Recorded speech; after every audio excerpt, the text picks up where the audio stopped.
Essa é uma questão do Enem 2019, da prova de Ciências da Natureza. O assunto dela é eletromagnetismo. E se você pegar aí a prova do segundo dia, a prova amarela, corresponde à questão de número 109. Espectrômetro de massa de tempo de voo é um dispositivo utilizado para medir a massa de íons. Né?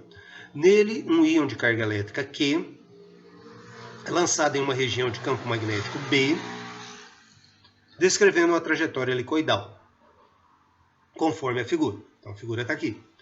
Essa trajetória é formada pela composição de um movimento circular uniforme no plano YZ e uma translação ao longo do eixo X. Só lembrando aí da teoria, né? Isso aqui é uma composição de movimento.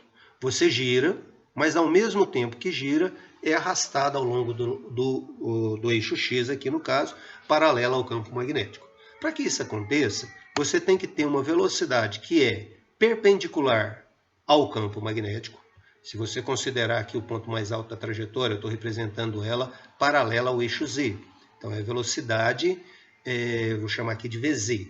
Mas no caso, se você for pensar, né, ela vai mudando o sentido, ela passa de VZ para VY, depois volta para VZ no sentido negativo, depois VY de novo, enfim, vai girando aqui.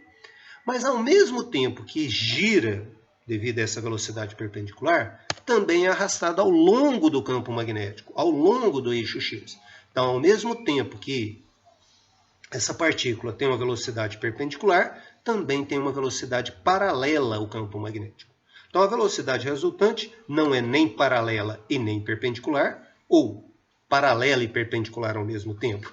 As componentes dessa velocidade resultante, uma paralela que arrasta ao longo do eixo X, paralela ao campo magnético, e outra perpendicular ao campo magnético, que vai fazer a trajetória circular.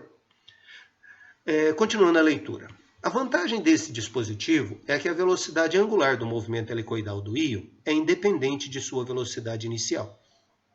O dispositivo então mede o tempo t de voo para n voltas do íon. Logo, com base nos valores de Q, que é a carga, D, que é o campo magnético, N, que é o número de voltas do íon, e T, que é o tempo, pode-se determinar a massa do íon. A massa do íon medida por esse dispositivo será, aí vem as alternativas. Fazer a dedução dessa expressão da massa do íon não é uma tarefa tão simples. A gente precisa lembrar das equações, né, que regem esse movimento. Vamos lá. Está aí a figura, né, a velocidade resultante. Ela tem uma componente perpendicular ao campo magnético, responsável pela trajetória circular, e uma paralela ao campo magnético, responsável pelo arrasto, a trajetória helicoidal. O principal aqui é você analisar a trajetória circular. Então, no caso, se você rebater esse movimento no plano YZ, está aqui, ó, plano YZ, você vai ter uma trajetória circular.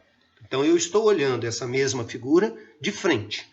Então, o campo magnético seria representado aqui por esses vetores, né? Eu vejo a pontinha desses vetores, então é um vetor perpendicular à sua tela, saindo em direção aos seus olhos, está aqui representado em azul o campo magnético.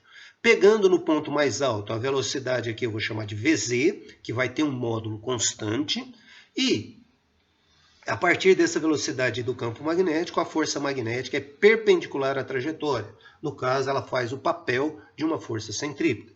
Quais as expressões, quais as equações que regem esse movimento? Primeiro é o da força magnética. Lembrando que a força magnética depende da carga, da velocidade do campo magnético, sendo a velocidade perpendicular ao campo. Isso aqui é um produto vetorial. A gente não estuda bem isso no ensino médio, não, mas tudo bem. Calculando em módulo, a força magnética é a carga, velocidade e o campo, desde que a velocidade e o campo sejam perpendiculares. Se não for perpendicular, tem uma outra expressão aqui, que é o seno do ângulo.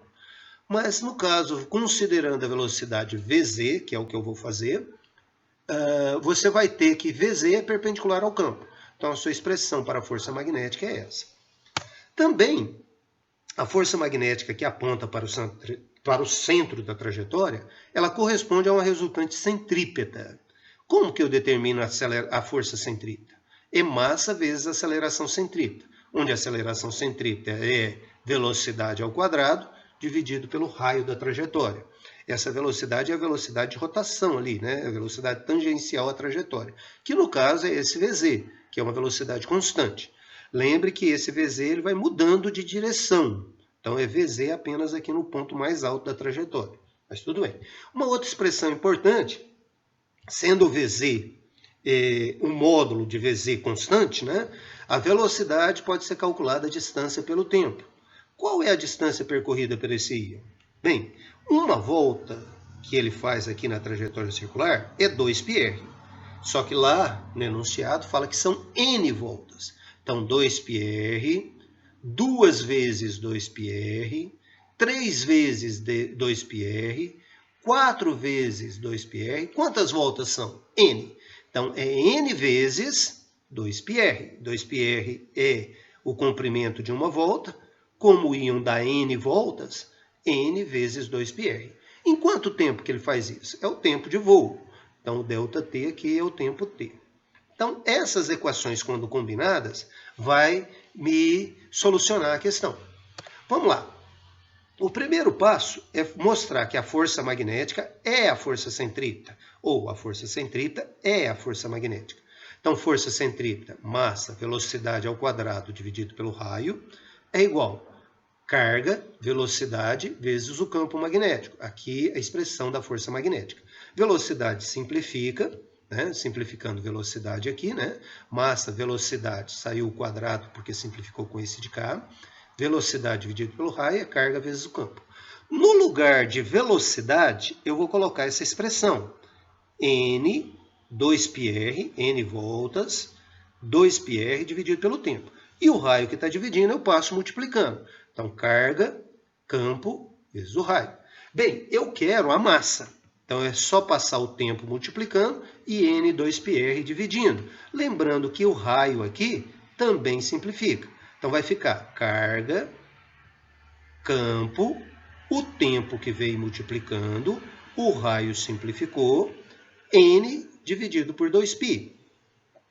N 2π que passou dividindo, está aqui. Então, essa é a expressão que determina a massa desse íon. É só procurar lá nas respostas que eu encontro ela aqui. No caso, é a letra A. Bem, é uma questão, não considero ela tão simples assim, né? Mas vai acompanhando aí as nossas soluções das questões da prova do Enem. Não esqueça de clicar no sininho, curtir as nossas publicações. Valeu, pessoal. Até!